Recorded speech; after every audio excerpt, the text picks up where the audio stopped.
the ages, God has communed with man. The men who were chosen to receive his direct words were called prophets.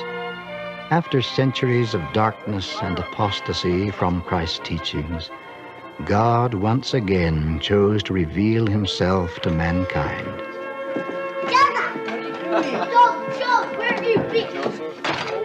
The revelation came in answer to a humble prayer by the 14-year-old boy Joseph Smith in the year 1820 near Palmyra, New York.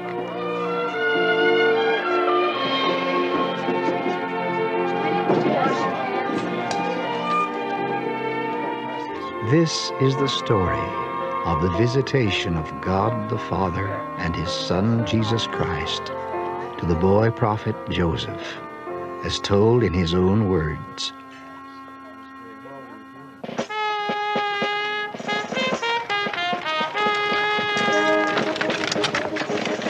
I'm so glad you came with us.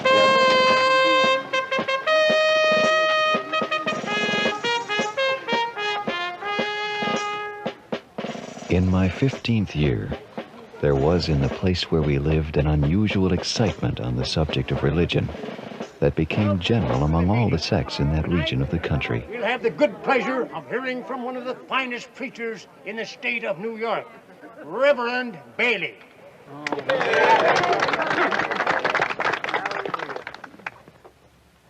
Without any fancy Indeed, the whole district seemed affected by it, and great multitudes united themselves to the different religious parties, which created no small stir and division amongst the people, some crying low here, and others low there. or we were damned. That's all there is to it.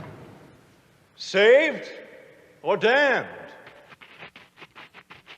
Without faith, it is impossible to please God, for he is the rewarder of them that diligently seek him. Saved by grace, not by works. But I don't believe one word he said. But it was straight from the Bible. He interpreted the Bible. The Bible is not of private interpretation. So you're interested in religion. Which church do you have in mind to join? I'm not sure. I'm not sure which is the true church. Young man, all churches are true, so long as they teach Christ. But they disagree and contradict each other. Will you pray with all your power as we try to preach the word? Christ will gird himself and serve us with sweet manna all around.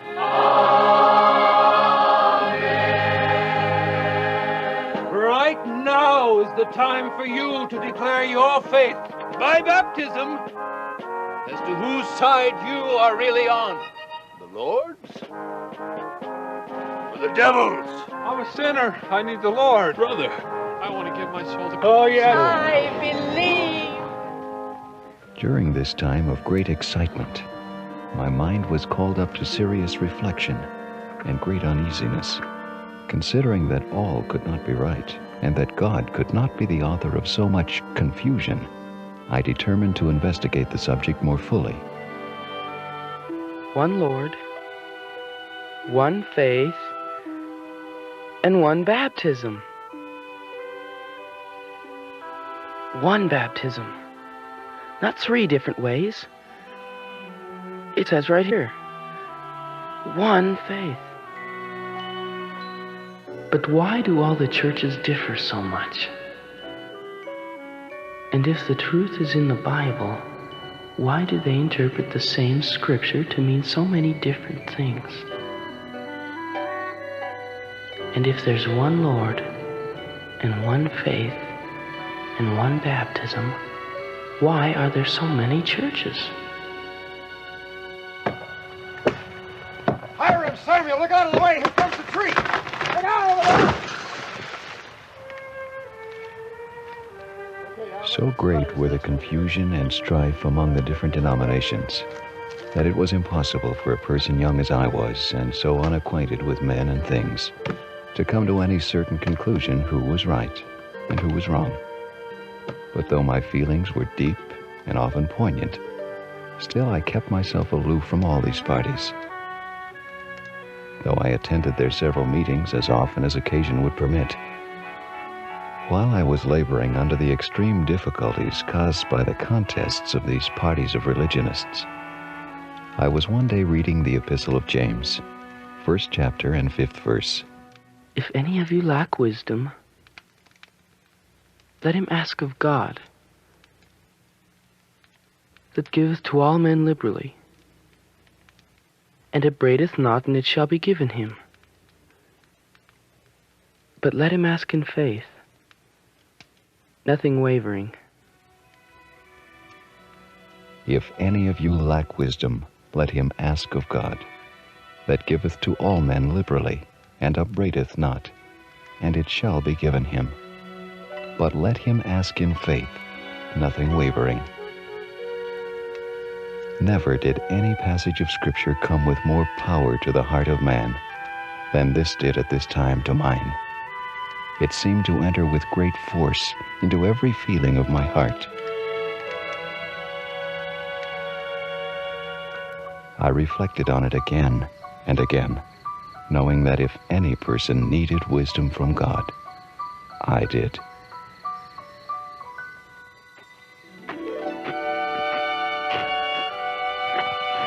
If any of you lack wisdom, let him ask of God.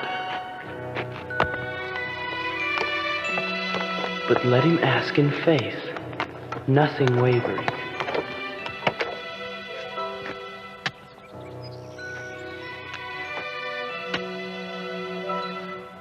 In faith, that's the answer. To ask of God with real faith. And I will. I will.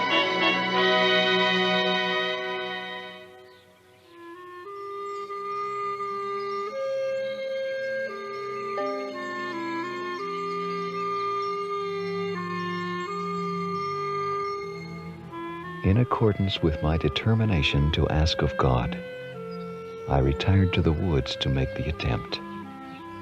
It was on the morning of a beautiful, clear day, early in the spring of 1820.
After I had retired to the place where I had previously designed to go, having looked around me and finding myself alone, I kneeled down and began to offer up the desires of my heart to God.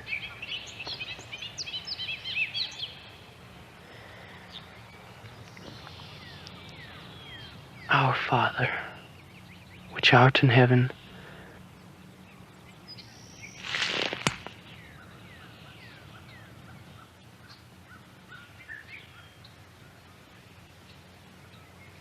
please.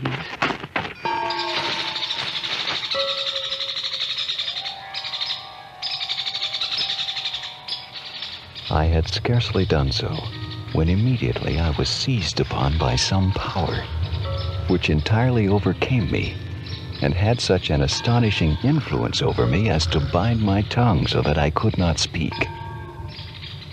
Thick darkness gathered around me, and it seemed to me for a time as if I were doomed to sudden destruction. At the very moment I was ready to sink into despair and abandon myself to destruction,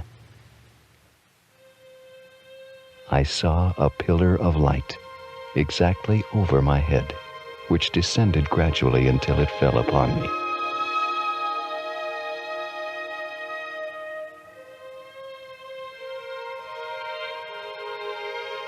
It no sooner appeared than I found myself delivered from the enemy which held me bound. When the light rested upon me, I saw two personages, whose brightness and glory defy all description, standing above me in the air.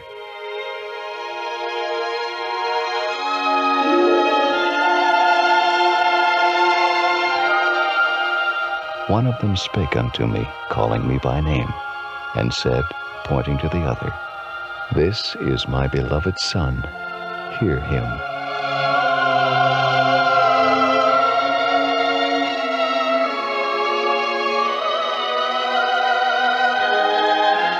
No sooner did I get possession of myself than I asked the personages which of all the churches I should join.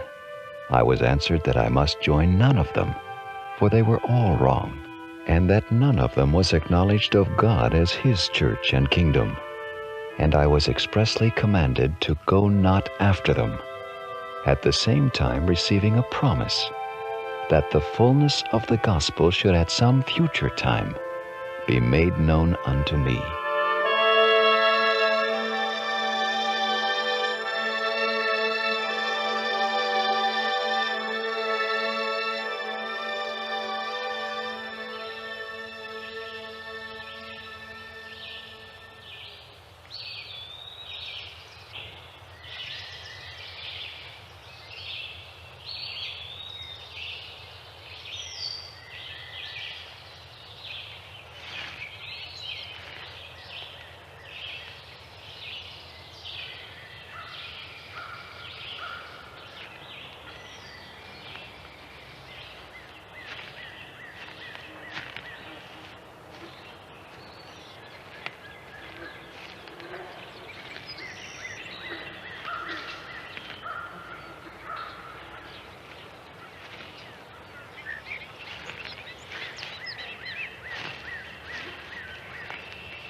I had actually seen a light, and in the midst of that light, I saw two personages, and they did in reality speak to me. And though I was hated and persecuted for saying that I had seen a vision, yet it was true. I knew it, and I knew that God knew it, and I could not deny it.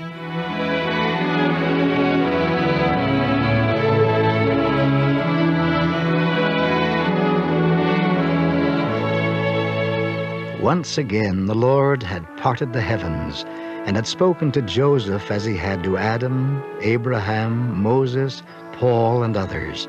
And through his prophet Joseph, through the first vision and the revelations that followed, the gospel and true church of Jesus Christ was restored in its fullness to the earth.